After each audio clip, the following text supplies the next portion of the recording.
மனதில் இருத்தி கொண்டு அப்படியே தவம் செய்ய வேண்டியதுதான். இறைநிலையானது சுத்தவெளி, பூரணம், பேராற்றல், பேரறிவு என்ற குணமுடையது.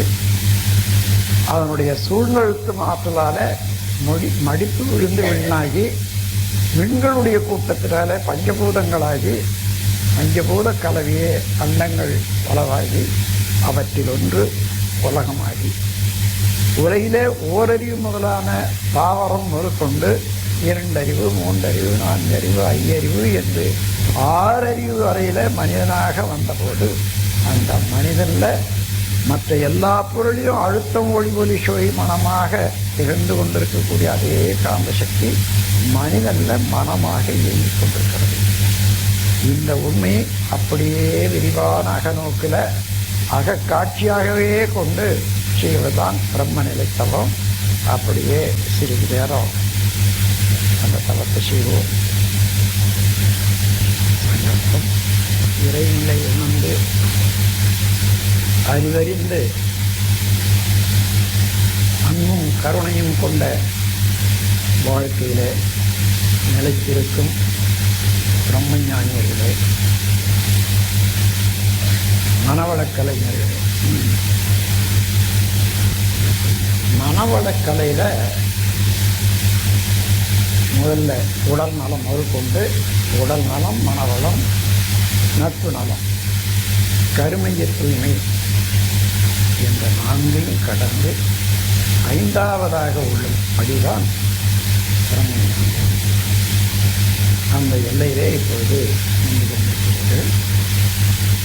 இந்த பிரம்மம் என்ற பரம்பொருள் எவ்வாறு அதனுடைய பயணத்தை, பரிணாமம் என்ற பயணத்தை தொடங்கியது என்பதை நேற்று விரிவாக ஆராய்ந்தோம். தன்னிருக்க சூழ்நிலைக்கு ஆற்றலாலே மடிப்பு விழுந்து, அதே மடிப்பு சூழ்ந்தழுக்கும் ஆற்றலாலேயே சுழல விண்ணாகி, மின்கள் கூட்டம் அது நெருக்கத்துக்கு ஏற்ப பஞ்சபூதங்களாகி அண்டங்களாகி இப்பொழுது ஜீவனும் ஆகியிருக்கிறது என்ற இடத்துல அந்த மின்சுழலில் இருந்த விரிவலை காந்தமாகி, அந்த காந்தம் ஒளி ஒளி ஒளி ஒளி சோய்மனம் என்று மனிதனில் மனமாக இருப்பதை உணர்கிறோம். அடுத்து நாம் சிந்திக்க வேண்டியது பிரபஞ்ச தோற்றம், உயிர் வகை உற்பத்தி, கருமையம், மனம், அதனுடைய இயற்கை சிறப்புகள். நேற்று வரையில் எல்லாம் உங்களுக்கு ரொம்ப தெளிவாக எந்த பொருளை பார்த்தாலும் அணுவனுடைய கூட்டு, அணுவோ இறைவனுடைய சிற்றுருவம் என்ற தெளிவு பிறந்திருக்கிறது. ஆனால் இந்த உலகளவில் தான் நேற்று பார்த்தோம்.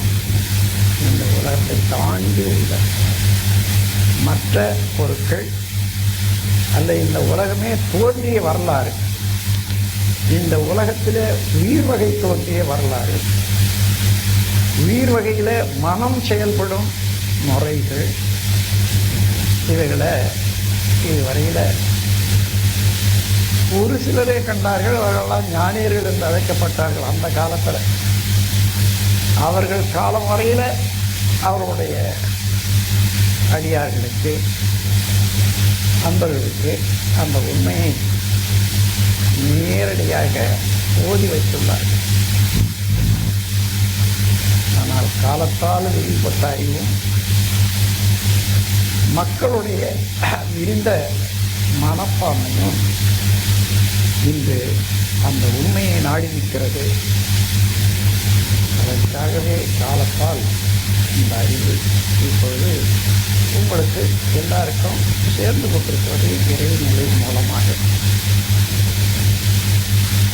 இது ஒரு அற்புதமான உண்மைகள். எவ்வாறு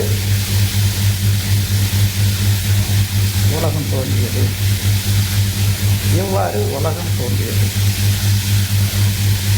உலகத்தில் உயிர்கள் தோன்றியன. அந்த உயிருக்கு மனம் எப்படி செயல்படுகிறது, அது கருமையாக அமைந்து எப்படி தொடர்ந்து பல பிரிவுகளுக்கும் அந்த கருமையத்தினுடைய உண்மைகள் பதிவுகள் எவ்வாறு செயல்பட்டு வருகிறது என்பதை இங்கு விரிவாக ஆராய்ப்போம். ஆனால் எந்த நிலையிலே நான் வந்தேனோ அந்த நிலைக்கே, உங்களுடைய நுண்மையான நிலைக்கே உங்களுடைய மனமெல்லாம் ஒடுங்கி நின்று நீங்களே உணருமாறு உணர வேண்டும் என்று அந்த சங்கல்பத்தோடு என்னுடைய உரையை தொடர்ந்தேன். ஒரு மலையை பார்க்குறோம், அதை கேட்ட கேள்வி இன்னைக்கு நீங்கள் பதில் சொல்ல முடியும். இது எப்படி உண்டாச்சு? அணுக்கள் கூடி மலை உண்டாச்சு. சரி, அந்த அணுக்கள் எவ்வாறு கூடுகின்றன, எப்படி நம் மலை வடிவம் பெற்றது என்பதெல்லாம் இன்றைய துறையில் தான் நீங்கள் உணர்ந்து கொள்ள முடியும். இதை விஞ்ஞானமோ அல்லது மெஞ்ஞானமோ இதுவரையில் உணர்த்தவில்லை. முழுமையாக எல்லாவற்றையும் முயற்சியாக வைத்துக்கொண்டு அதை கொண்டு போக இந்த அழுத்தத்தில் இருந்து கொண்டு போல பிரிந்து கொள்ள முடியாது. வேறு எது இருப்பது அதே அழுத்தமாகனால ஒரு அண்ணன் கூட போக முடியாத கட்டி காத்து கொண்டிருக்கிறது. இறைவனுக்கு 2 சற்குணங்கள் என்று சொல்வார்கள். சற்குணம்னா நல்ல அருள். அந்த அருள் அர்த்தம்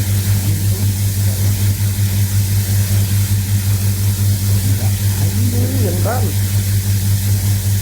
தன்னோடு ஒருங்கிணைத்துக் கொள்ளக்கூடிய ஆற்றல்தான் அன்பு. அப்படி ஒருங்கிணைத்துக் கொண்டு அதற்கு வேண்டிய அனைத்தையும் ஊட்டிக்கொண்டே இருப்பது கருணை.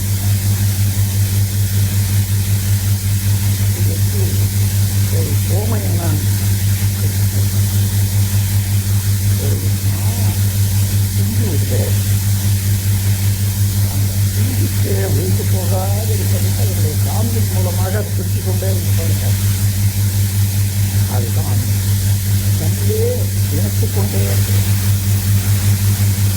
கொஞ்சம் அந்த சிந்து பெற்றானா வலுவாயை கீழே விழுந்து அதுக்கேற்றவாறு காம்பும் பெற்றாங்க.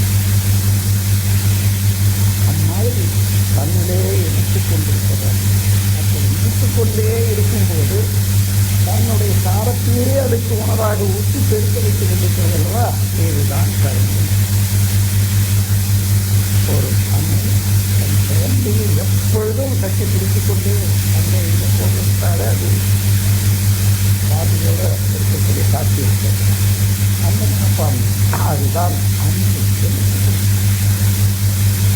அது மாத்திரம் இல்லாது அந்த குழந்தைக்கு என்னென்ன எப்பொழுது வேணுமோ அதையெல்லாம் ஊற்றி அதை வளர்த்து கொண்டே இருக்கும்.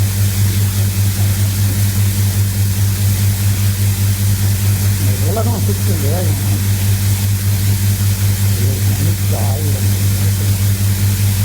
வருஷம் அதிகமாக 500-600 மைல் தான் வேகத்தில். அதை விட 1000 மைல் வேகத்தில் இந்த உலகம் பொழுது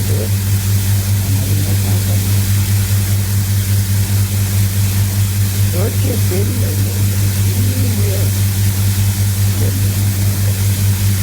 இன்னொன்று பார்த்தா தானே தெரிஞ்சு பூமியிலே இருக்க சூரிய பொருளை பார்க்குற போது எல்லாமே தன்னோடவே சுற்றி வர்றதுனால நான் நகர்றது தெரியல. சூரியனை பார்த்தா அப்போ கூட நம்ம அறியாமல் பாதுகாத்துக்கணும். எப்படி சூரியன் சுற்றி இருந்தது, சூரியன் காலையில் இங்கே இருந்தது, அதுக்கப்புறம் அப்படி வந்தது. இந்த பூமியை பிறகும் போது அந்த சூரியனுடைய ஆங்கிள் மாற்றம் உண்டாகி அது அவ்வளோ வேகமாக சுற்றுற போது நீங்கள் எங்கே இருந்தாலும் இருந்தாலும் சரி, இதறி விழாத பிடித்துக் கொண்டிருக்கிறது பாருங்க. பூமியில் உள்ள அத்தனை உயிர்களுக்கும் எந்தெந்த காலத்தில் என்னென்ன உணவு வேணுமோ அவ்வளவு உற்பத்தி செய்து கொடுத்து காத்துக்கொண்டே இருக்கிறதா, ஊட்டிக்கொண்டே இருக்கின்றனவா? யார் எந்த இறையாற்றல இருந்து அந்த அணுக்களோ அந்த அணுக்களுக்கு கூட அதே இறையாற்றல் அவைகளெல்லாம் ஒருங்கிணைத்து இந்த உலகம் ஆட்சி வச்சிருக்கிறதோ அதே ஆற்றல் தான் அன்போடும் கருணையோடும் ஈடுபடுகிறது. அது நம்மிடம் இல்லையா? அதிலே இருந்து தானே அனைத்து கூட்டாக வந்தது தானே நாமம். நம்மிடமும் இருக்கிறது அன்பும் கருணையும். அதுதான் அதை பூரிக்கக்கூடிய ஒரு நிலைதான் ஆறாவது அங்கே நாங்கள் பார்த்து பொறுத்து காட்டும்.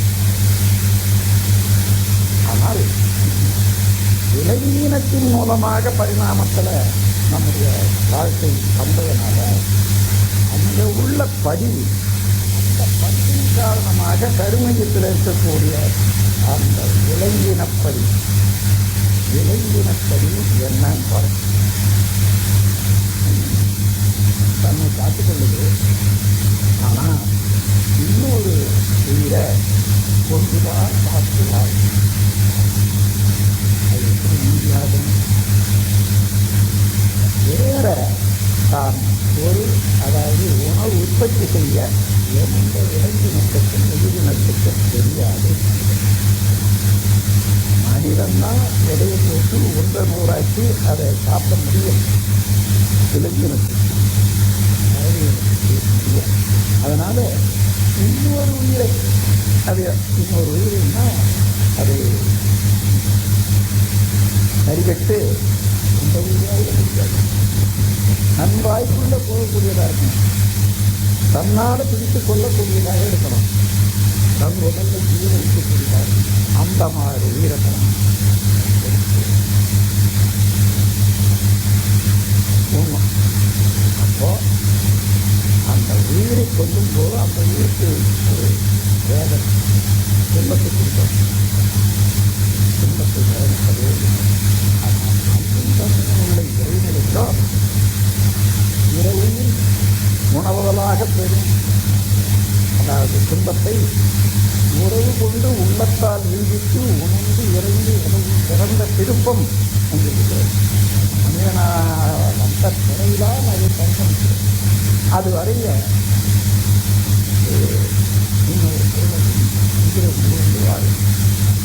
இப்போ அந்த 3 விதமான தவறுகள் பதிவுகளை பார்க்கணும். ஒன்று பிறவுரை வருத்திகள். அதன் பிறகு அதன் உடலை பறித்து உண்ணுதல், பறித்துண்ணுதல். மூன்றாவது வாழும் சுதந்திரத்தை அளித்தல். இந்த 3 சுத்தமும் செய்யாத எந்த ஜீவனும் வாழ முடியும். அந்த வழியை ஒவ்வொரு செயலும் உடல் அசைவினாலேயோ எண்ணத்தினாலேயோ புலன்களுடைய உணர்வினாலேயோ எதை ஒரு ஜீவன் அனுபவிக்கிறதோ அதையெல்லாம் அலையும் வடிவமாக்கி அந்த அலைகளை கொண்டு வந்து சுருக்கி இருக்க வைக்கிற இடம்னா கருமையம். இதனால் அதை இன்னும் விரிவாக விளக்குறோம். அந்த கருமையத்தில் என்ன பிறந்ததுலேருந்து இந்த வரையில் நடந்ததெல்லாம் வச்சுது. அதுக்கு இடையிலே ஒரு குழந்தை பிறந்ததுன்னா அந்த குழந்தைக்கு இந்த கருமையத்தில் இந்த ஜென்மத்தில் மாத்திரம் இல்லாத இதுக்கு முன்னே நடந்தது ஆதியிலிருந்து மனிதன் வரையில் வந்த அத்தனையும் இல்லை. அதனால் ஒரு குழந்தைக்கு பரிணாமத்தில் ஏற்பட்ட இறைநிலையின் பரிணாமத்தில் ஏற்பட்ட அத்தனை செயல்களும் சரி சரியாக எப்பொழுது அதை நினைக்குமோ அது தேவைப்படுமோ தானாக அந்தந்த செயல்களை எடுத்து பார்ப்போம். ஆனால் இந்த குழந்தைக்கு மனிதன் என்ற உருவம் வந்த பிறகு அது நினைக்க முடியறது இல்லை. வழக்கம் வேணும், தேவை வரும். அதனால் அந்த நினைக்காததுனால மங்கி கிடக்கிற போது எது செயல்பட்டு இல்லை. கரிமயத்தில் அடைந்த அந்த பதிவை மாத்திரம் அவ்வப்போது உணர்வு பதி எடுத்தால் இன்னொருத்தர் காட்சி ஒன்றுமா. அதுதான் மனிதனாண்ட இருக்கக்கூடிய வைத்தது மூன்று. ஒன்று பிறரை துன்புறுத்தி வாழ்வது, இன்னொரு பிறர் உடலை பறித்து உள்ளது. ஆனால் உடலை பறித்து உண்பதற்கு பதிலாக பிறர் உடமையை பறித்து உண்பது என்று வந்தாய். அதான் வித்தியாசம். ஒரு மிருகத்துக்கும் மனிதனுக்கு என்ன வித்தியாசம்னா, அவன் உடலை பறித்து உண்ணுவது என்பதற்கு பதிலாக அவனுடைய உடமையை பறித்து உண்ணுவது ரெண்டு. அதே போல வாழும் சுதந்திரத்துக்கு தலைவிட்டு எனக்காகவே இருக்கணும் என்ற அளவுக்கு அந்த சுதந்திரத்தை பறிக்கும். இந்த மூன்று இல்லாத ஒரு மனிதன் இருக்க முடியுமான் பாருங்கள். இருக்கிறார்களா? மனிதன் இருந்தால் கூட இவ்வளவுதான் ஒருத்தருக்கு ஒருத்தர் இருந்தாலும் நீ என்ன வச்சிருக்கியோ அது எனக்கு சொல்லிடும். அது எனக்கு தெரியும். எங்கே போகணும்? அது அங்கேயே போகணும். ஏன் போகாது? இங்கே போகணும். இப்படியெல்லாம் அந்த வாழ்வு சுதந்திரத்தை ஒவ்வொரு சுதந்திரத்தை பறித்து அடைத்து கொடுக்கிறது. இது எங்கே வந்தது? இளைஞர பள்ளியில் தான். இந்த மூன்று குற்றங்கள் தவிர மனிதனுடைய கருமையத்தில் வேறு குற்றப்பதிவு இல்லவே இல்லை. எந்த செயல் செய்தாலும் ஒரு குற்றம் என்று நீங்கள் நினைச்சீங்கன்னா இந்த மூன்றிலிருந்து வெளியத்தான் வேறு.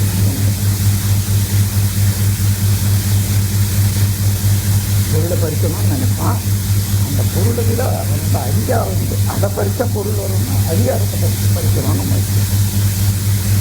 அந்த மாதிரி அதுலேருந்து கஷ்டம் உலகம் முழுவதும் உள்ள குற்ற விளக்க சட்ட நூல்கள்ன்னுட்டு அதை ஆங்கிலத்தில் கிரிமினல் கோடுன்னு சொல்லுவாங்க.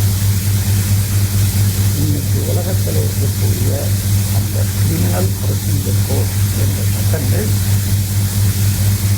பார்த்தீங்கன்னா இந்த மலையை விட பெற்றார்கள் எல்லாம் சேர்ந்துட்டாங்க. அவ்வளவு இருக்குது. இது ஏன் இவ்வளவு தொலைவு வந்து இன்னமும் மனிதன் குற்றம் செய்து கொண்டிருக்கிறான் பார்த்தா, அந்த சட்ட நூல்களை அவ்வப்போது திருத்திக் கொண்டே இருக்கிறவன் இதுவே குற்றவாளி தான். அவனுக்கு மாத்திரம் இடம் வச்சுக்குவான். மற்றவர்கள் செய்ய முடியக்கூடாதுன்னு தான் திருத்துவான். ஆனால் அது அதனால குற்றங்கள் மறையவில்லை.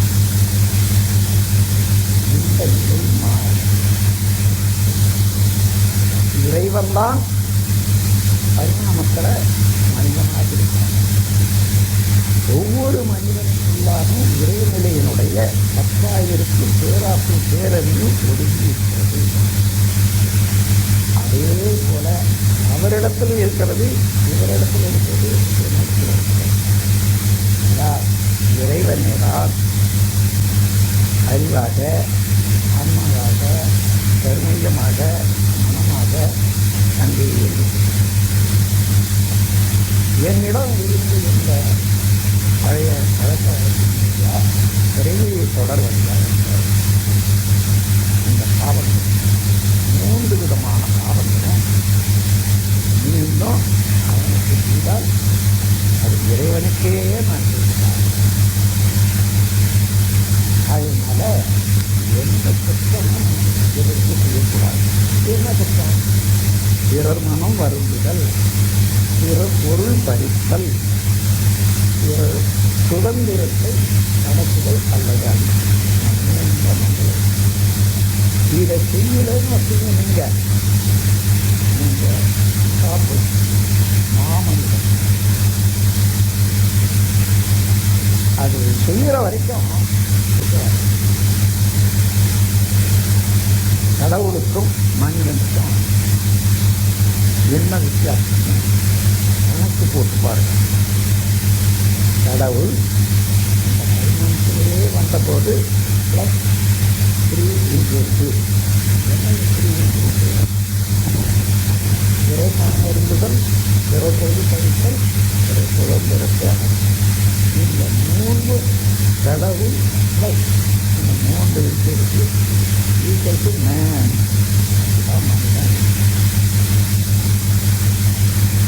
இந்த மனிதன்ல இருந்து இந்த 3 கழிச்சிடுங்க. அதாவது சிறுகுடிப்புகள், அதாவது பொருள் பறித்தல் அல்லது அவனுடைய இதை நான் செய்யறதில்லைன்ட்டு அது வேலைக்குத்தான் அவன் வச்சுருக்கேன். இவன் என்ன இப்போ மிச்சம் என்ன இருக்கும்? தெய்வமாக இருக்கும். இதான் மனிதன் தெய்வமாக இருக்கும் என்று சொல்லுறோம். முதல்ல மிருக நிலையில இருந்து மனிதன் மேல வேண்டும் என்று சொல்வதோ இவ்வளவுதான்.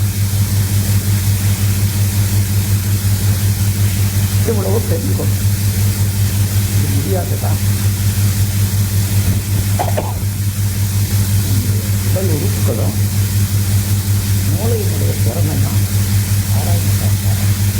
நீங்க 3க்கு தெரியாதான் வாழக்கூடிய அளவு தான் இருக்கு. அப்படியான குற்றங்களை செய்கிற போது அந்தந்த இளைஞர்களுடைய குணம் எழுத்து பெற்று என்றான் அர்த்தம். அப்போ உடல் மனிதனாக வந்த பிறகு குணம் வேறு ஜீவனாக குணம் இயங்கினால் ஒவ்வாமை, அந்த ஒவ்வாமையில தான் வரக்கூடிய மற்ற குணங்கள் பேராசை, செல்வத்தை, முறையற்ற பால்பாடு, வேறுபாடு மனப்பான்மை, வஞ்சம் இந்த 6 குணங்களும் அதிலிருந்து தோன்றிய பொய், சூடு, விபச்சாரம், 5 வயிற்று. மனிதன் இறைவனாகவே இருந்தால் ஆனாலும் உள்ளே இருப்பது இறைவன்களை தானே. எவ்வளவுதான் அலை வீசிக் கொண்டு இருந்தாலும் அந்த அலை நின்ற பிறகு என்ன இருக்கிறது? கடவுள் நீர் தானே. அதே போல அந்த பயிற்சியர்கள் நீங்கிய பிறகு இறைநிலைதான். அப்போ இறைநிலையில இருந்து மனிதன் வாழ வேணும். வாழத்தான் அந்த இடத்தை நோக்கித்தான் மனிதனா சென்று கொண்டிருக்கிறது. பழக்கப்படியும் அந்த கடமையில் படியும் திருப்பி திருப்பி அந்த பழக்கம் அவ்வளோதான். வேற இதை தெரிந்து உறுதியோடு நின்று அதை செயலில் மாற்றி அமைத்துக் கொண்டு வாழும்போது அதெல்லாம் அதுக்கு மேற்கொண்டாகணும். அடியோடு அழித்தல் திருமணாகணும். பிராயச்சித்தமாகணும். இந்த 3 நான் கொடுக்கிறேன். இது முடியாதா? ஏன் செய்யலன்னா இந்த உடலால பழகி போட்டு அதே போல மனதால எதுவுமே இதுதான் சரி, இதுதான் சரி, இதுதான் இன்பம், இதுதான் இன்பம்.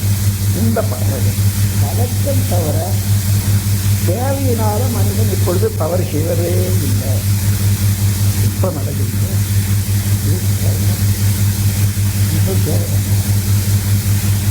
நல்ல தெரியுது. எத்தனையோ கோடி பணங்கள் வந்து எவ்வளவு மக்கள் அழிகிறாங்க.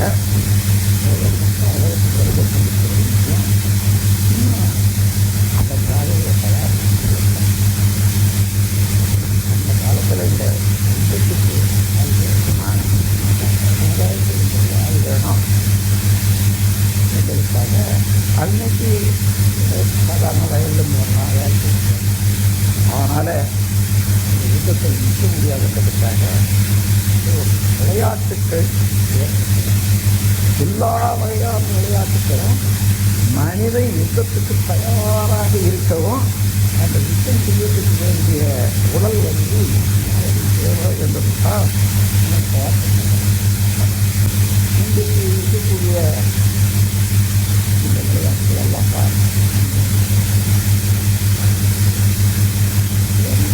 பழக்கத்துக்கு அது உடலுக்கு நன்மை அளிப்பதானால் பள்ளிக்கூட பாடத்திட்டத்தில் வருத அந்த காலத்தோடு வேண்டிட்டாங்க. கோடிக்கணக்கான பணம் அதில் வருது என்ற ஆசையும் காட்டி அதுக்காக கோடிக்கணக்கானவர்களை சமுதாயத்தை வந்து ஒதுக்கி வச்சு இன்னைக்கு வாழ வைக்கிறார்கள். அந்த பிரம்மஞானம் மனிதனுக்கு இதெல்லாம் தெரியும். நாமே ஏற்படுத்திக் கொண்ட இத்தகைய அலையெல்லாம் தூளாக்கி அறிவோடு படித்திருந்து ஒருவரை ஒருவர் உணர்ந்து மதித்து வாழ அதற்கு அந்த இறைவனுடைய ஆற்றலில் இருந்தே நாம் வந்திருக்கிறோம் என்ற போது அதில் உள்ள பேராற்றல் பேரல் வெற்றி நிற்கிறது. அதை வெற்றி செய்து கொள்ள வேண்டும், அதை பொறுத்து கொள்ள வேண்டும். ஒரு தரம் ஒரு தடவை ஒரு உண்மையை உணர்ந்து எத்தனை தடவையான அது மனதில் அது விரிய அந்த உண்மையே தெரியாத முன்ன மயங்கி இருந்த மயக்கங்கள் எல்லாம் தானாகவே அவ்வாறு அந்த நிலை அறியாது கடவுள் நிலை அறிவதோ கருமையும் அறியாது அறிவதோ மாந்தருக்கு வேறு வழியை மாற்றுவது என்பது இரண்டுன்னா நான் விளங்கி கொள்கிறேன். அந்த நிலையில் பிரபஞ்சம் முழுவதும் இருக்கக்கூடிய ஒவ்வொரு போரும் எப்படி அதாவது துல்லியம் இயக்க ஒழுங்கு வடிவம் துல்லியம் இயக்க ஒழுங்கு என்று 3 கட்டுப்பாடோடு இல்லாது எந்த பொருளை எடுத்தாலும் அந்த வடிவத்திலே ஒரு சிறப்பு அதிலே ஒரு துல்லியமான குணங்கள் செயல்படும் முறைகள் காலத்தால் ஒழுங்காக செயல்படும்படியாக இருக்கிறது. எந்த பொருளை பார்த்தாலும் இந்த வடிவம் துல்லியம் இயக்க ஒழுங்கு என்பது 3 இல்லாது அப்போ பார்க்கும்போது அணுக்கள் இணைந்துதான் மலையாச்சு அல்லது இளநாச்சு உடலாச்சு எவ்வாறு இணைந்தன என்று தெரிந்து கொள்வதுதான் இன்றைய பாடம். அணுக்கள் எவ்வாறு இணைகின்றன நெருங்கின்றன. அணு என்றால் அதாவது நுண்ணிய அணுக்களை பற்றி தான் பேசணும். அதை பழக்கவே முடியாத நிலைகளில் அணுவை பற்றி தான் அது சுழற்சி உடையது. ஆற்றலாக எப்பொழுதும் அது சுழற்சி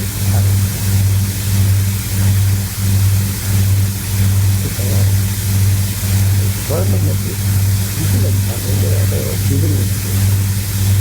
ஒன்று உள்ளனா அங்கே உள்ள ஒரு அந்த போல ஒரு ஊடு இந்த ஊடுகளை அதை ஓடுற ஓட்டம் அந்த கஷ்டத்தை இதே போல நிறைநிலையானது சூழ்ந்தழுத்தி கொண்டே இருக்கிற போது அணுவையும் சூழ்ந்தழுத்தி கொண்டு முடியாது, எவ்வளவு சின்னதாக இருந்தாலும்.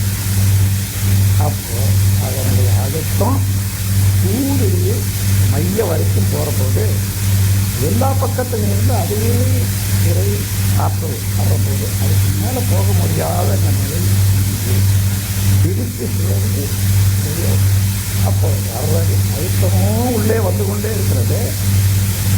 அங்கே சேர்ந்த ஒரு ஆற்றலும் திரும்பி வெளியே ஒவ்வொரு ஆளும் இந்த உள்ள இறுக்கத்தினால, இறைநிலையின் இறுக்கத்தினால அவனுடைய சக்தி உள்ள போகுது.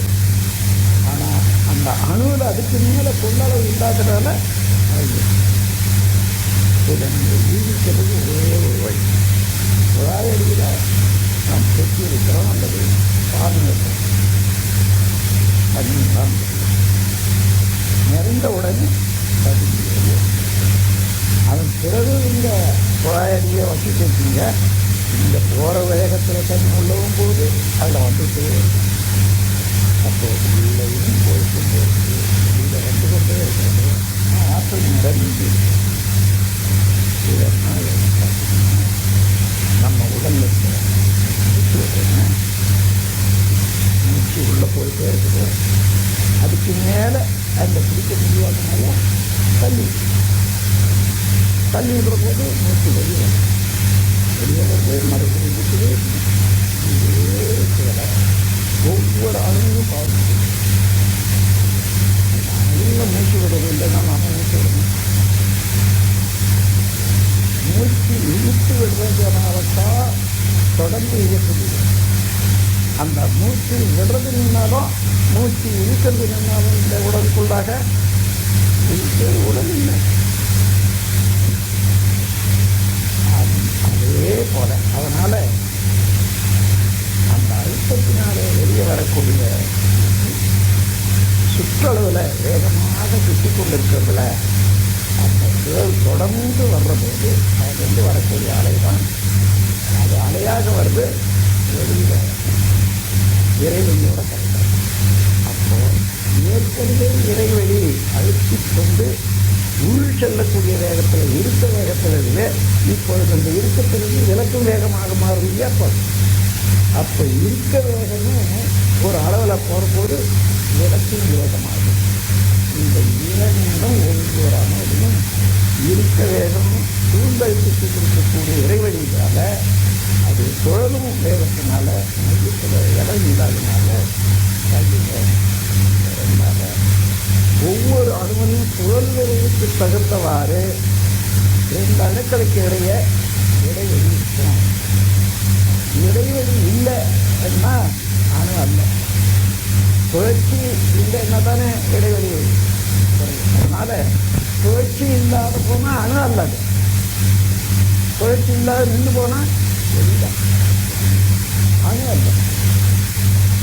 அது எல்லா அணுக்களுக்கும் இன்னொரு அணுவுக்கு இடையே இடைவெளி இருக்கிறது. அதை தள்ளி நிறுத்திக் கொண்டே இருக்கிறது. என்ன சுழல் விரைவில் வரக்கூடிய அவை அதான் யோகா. அதுதான் காந்தமாக நான் படிக்கிறேன். அப்போ யோகானால தள்ளும் வேகம், இறைவெளியால் இருக்கும் வேகம் எங்க இல்லைன்னு சொல்லுங்க. எந்த இடத்துல அணு இருக்கிறதோ எல்லாம் தள்ளும் வேகமும் இருக்கிறது, இருக்கும் வேகமும் இருக்கிறது. இருக்கு வேகம் என்றைக்கும் மாறாது. இதனால இரண்டு அடுத்து நெருங்கி எண்ணும் போது அது ஹைட்ரஜன் லேசான காற்று அல்லது நீர் காற்று என்று சொல்வது. இன்னும் ரெண்டு அடுத்து சேர்ந்த போது அது தேர்தலாம் வச்சு 16 அணுக்களுக்கு வர்றபோது அது ஆக்சிஜன் நீர் காற்று. இந்த இரண்டு காற்றும் ஒன்றாகிற போது ஒன்றுக்குள்ள ஒன்றாகலாம். அது தனி நினைக்கவே முடியாது. அதனால ஒன்றுக்குள்ளாக ஒன்று அந்த இடைவெளியை அடைத்து கொண்டு அந்த ரேஷியோ ஒரு என்ன சுத்த வழியாக இருந்ததுன்னா இந்த அணுக்களையே பூச்சிக்கிட்டு அணுக்களில் உள்ள அலை பூச்சிக்கிறாங்க. ஒரே தண்ணீர் என்றால் இரண்டு காற்றுகள் ஒன்று ஹைட்ரஜன்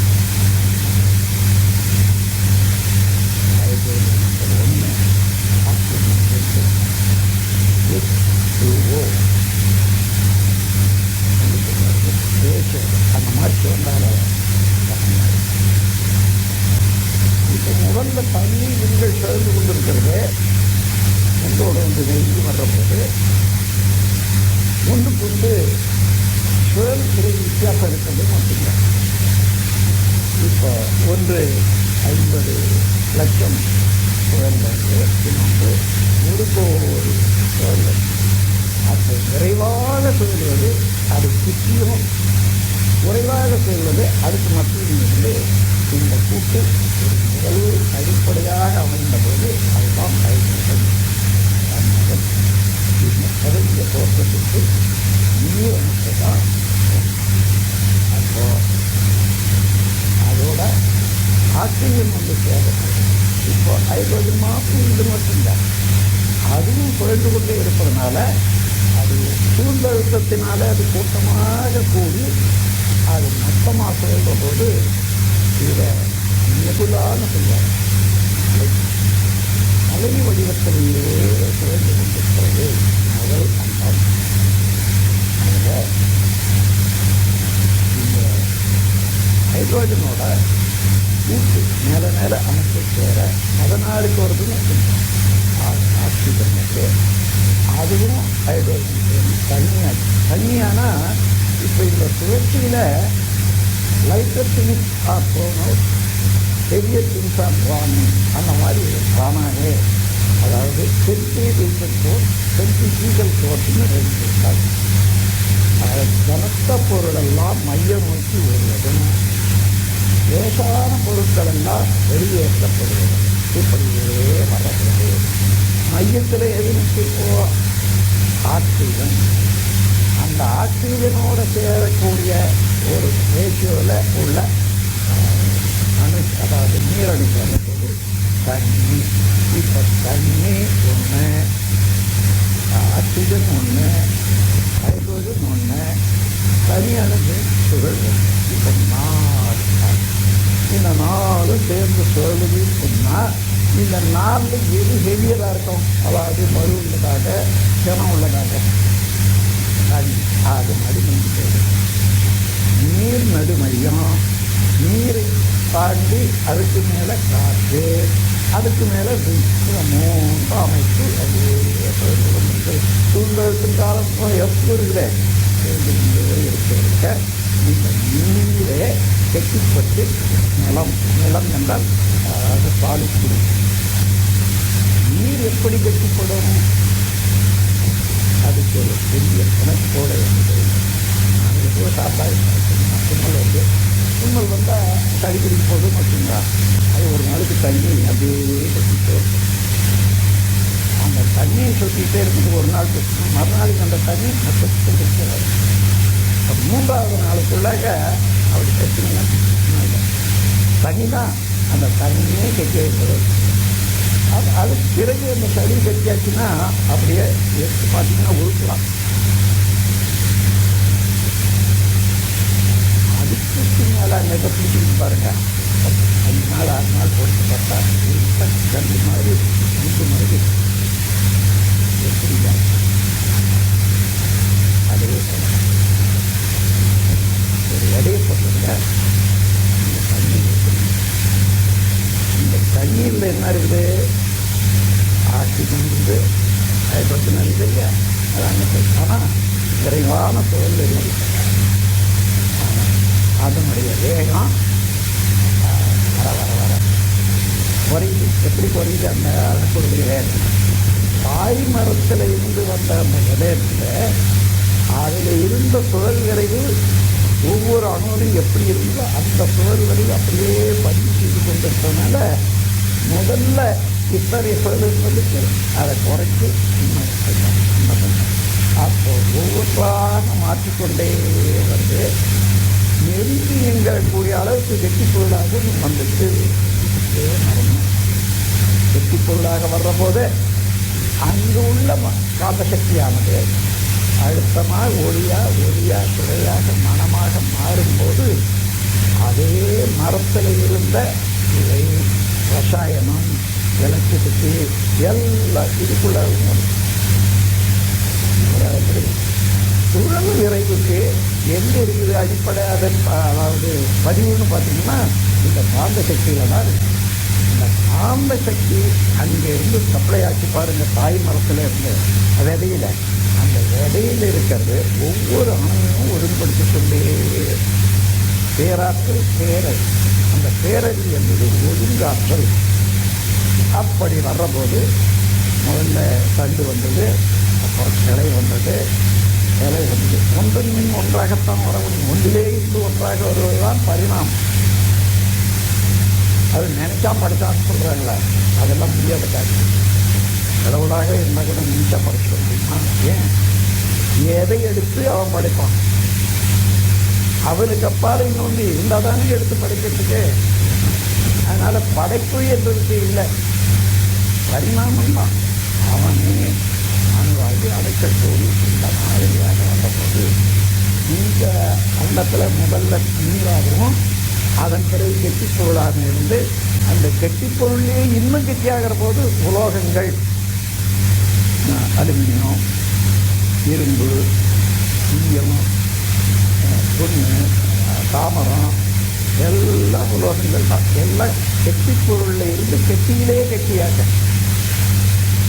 கெட்டியிலே கெட்டியாக எப்படி ஆகணும்னு பார்த்தீங்கன்னா, ஒரு 50 வருஷம் நின்றுட்டு இருக்காரு, அண்ணாண்ட வெயில் காயுது, அவருடைய நிழல் இங்கே விழுது.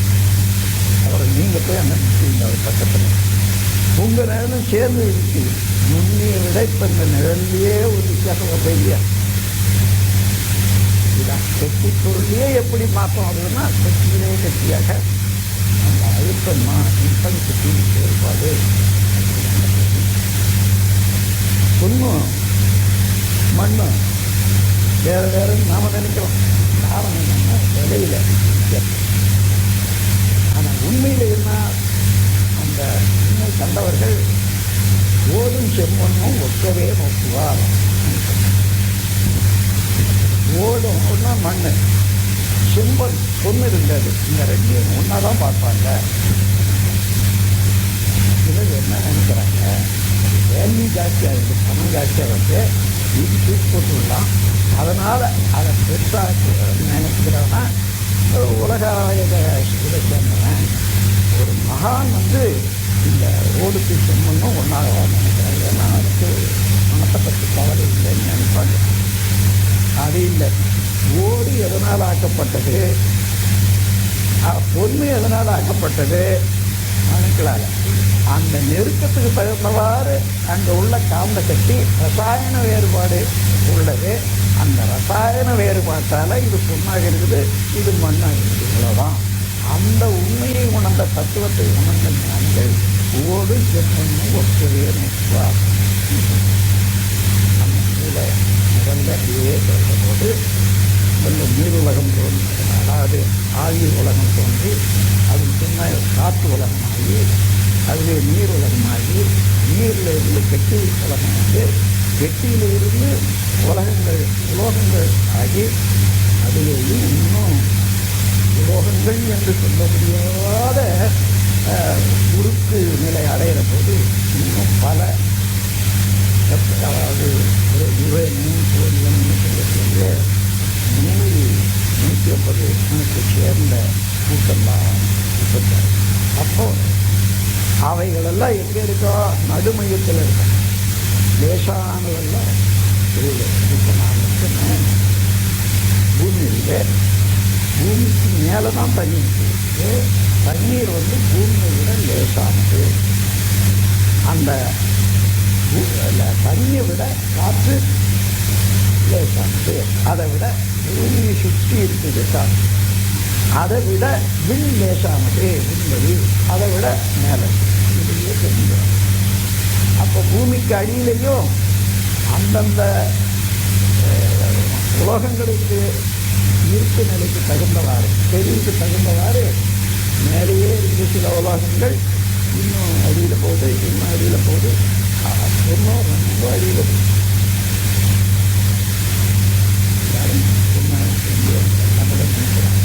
இதை இன்னும் பொண்ணை படைச்சாங்க, கொஞ்சம் மேலே இருக்கிறதா.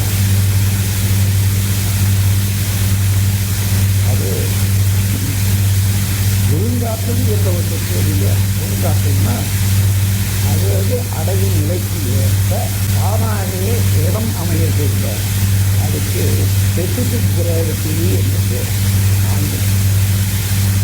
தமிழில் துல்லிய சமதள கூர்மை.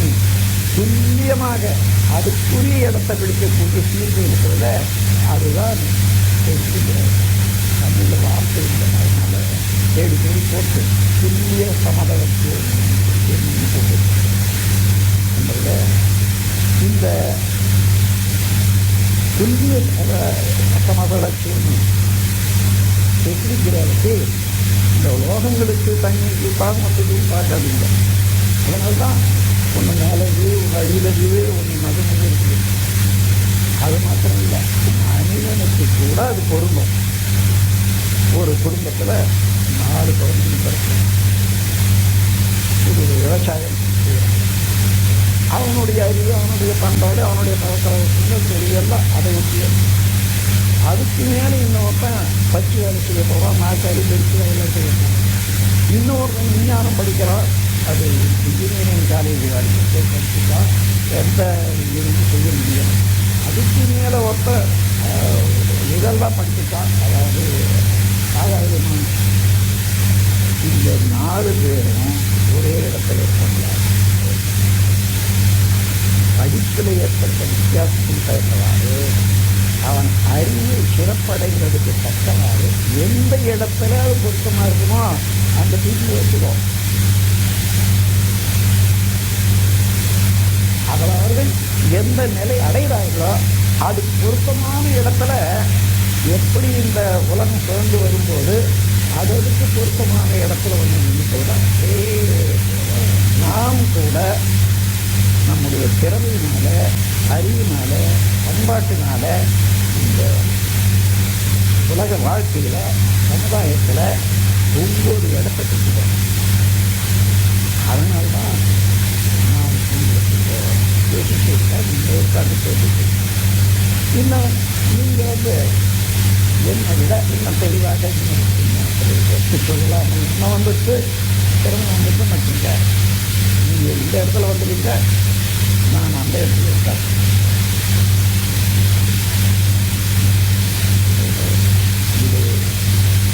இயக்கத்தில் என்ற போது அதை வந்தால் எதுவுமே, அதாவது எனக்கு ஒரு சிரமமான காலம் வந்தது. அப்போது கொத்த விளைபொடி காற்றோட அடி ஆடு எல்லாம் ரொம்ப பேருக்கு தெரியாது. நான் யார் எல்லாருமே ஆச்சரியா 2 மனைவி,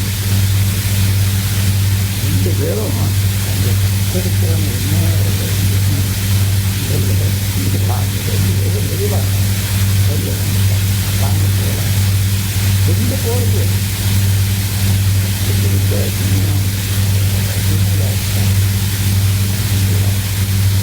ஏன் இந்த அப்படி போகிறது? 10 நிமிஷத்தில் எழுதி போகுது. அந்த பெண்களை இதை ஆடி ஆடி அப்படின்னு ஒரு சத்தத்தை எப்படி தப்பா இதை வீடு எழுதி. அப்போ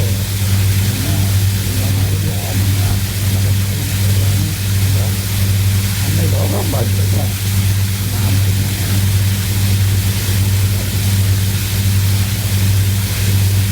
இயற்கை எனும் பேராற்றல்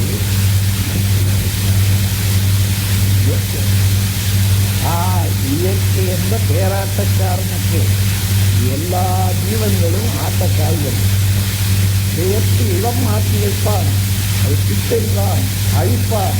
அது தொழிலுக்கு பேசுவதற்கு பிறந்தவர் யாரு? அவன் தாய்களுக்கு பொறுப்பு வச்சுட்டு விளையாடிட்டே இருக்கான், நகர்த்திக்கிட்டே இருக்கான். அது கட்சியில் நேரம் கட்சி அந்த ஆட்டத்தையே கழிச்சுட்டு போகும். இவ்வளவுதான் இயற்கை என்ற பேராட்டக்காரனுக்கு எல்லா உயிர்களுமே ஆட்டக்காய்கள். பெயர்த்து இடம் மாற்றி வைப்பான், திட்டெல்லாம் அழிப்பான். அது தொழிலுக்கு பேசுவதற்கு அது அவங்களுக்கு தப்புன்னு சொல்லாது. நமக்கு முட்டையை தான் அந்த நேரத்தில் வந்து இருக்குது கருத்தாட்டு. அதே போல் அதாவது இந்த ஆன்டிகிராவிட்டி என்பது சாதாரண பொருட்களுக்குத்தான் இது என்னன்னா அது மனிதனுடைய மனம் அறிவனுடைய உயர்வு தன்மை திறமை இதுக்கு தகுந்தவாறு இந்த சமுதாயத்தில் அவனுக்குரிய இடத்துல தான் கொண்டு வந்துட்டு இருக்கோம். என்ற முறையில் 4 சகோதரர்கள் இருந்தாலும் சரி, அவரவர்கள் பண்பாட்டுக்கு ஏற்றவாறு அந்தந்த ஊர்லேயே அந்தந்த இடத்துல இருப்பாங்க. இது இந்த பூமி பொருளுங்கிறது மையத்தில் வெற்றி பொருள், அப்படி இன்னும் வெற்றி பொருள் ஒவ்வொரு அணுவலிலும் இந்த அணுக்கு சேர்ற போது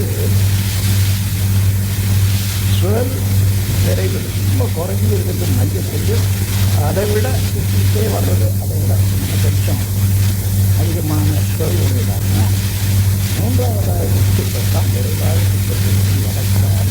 வாழ்க வளமுடன், வாழ்க வளம்.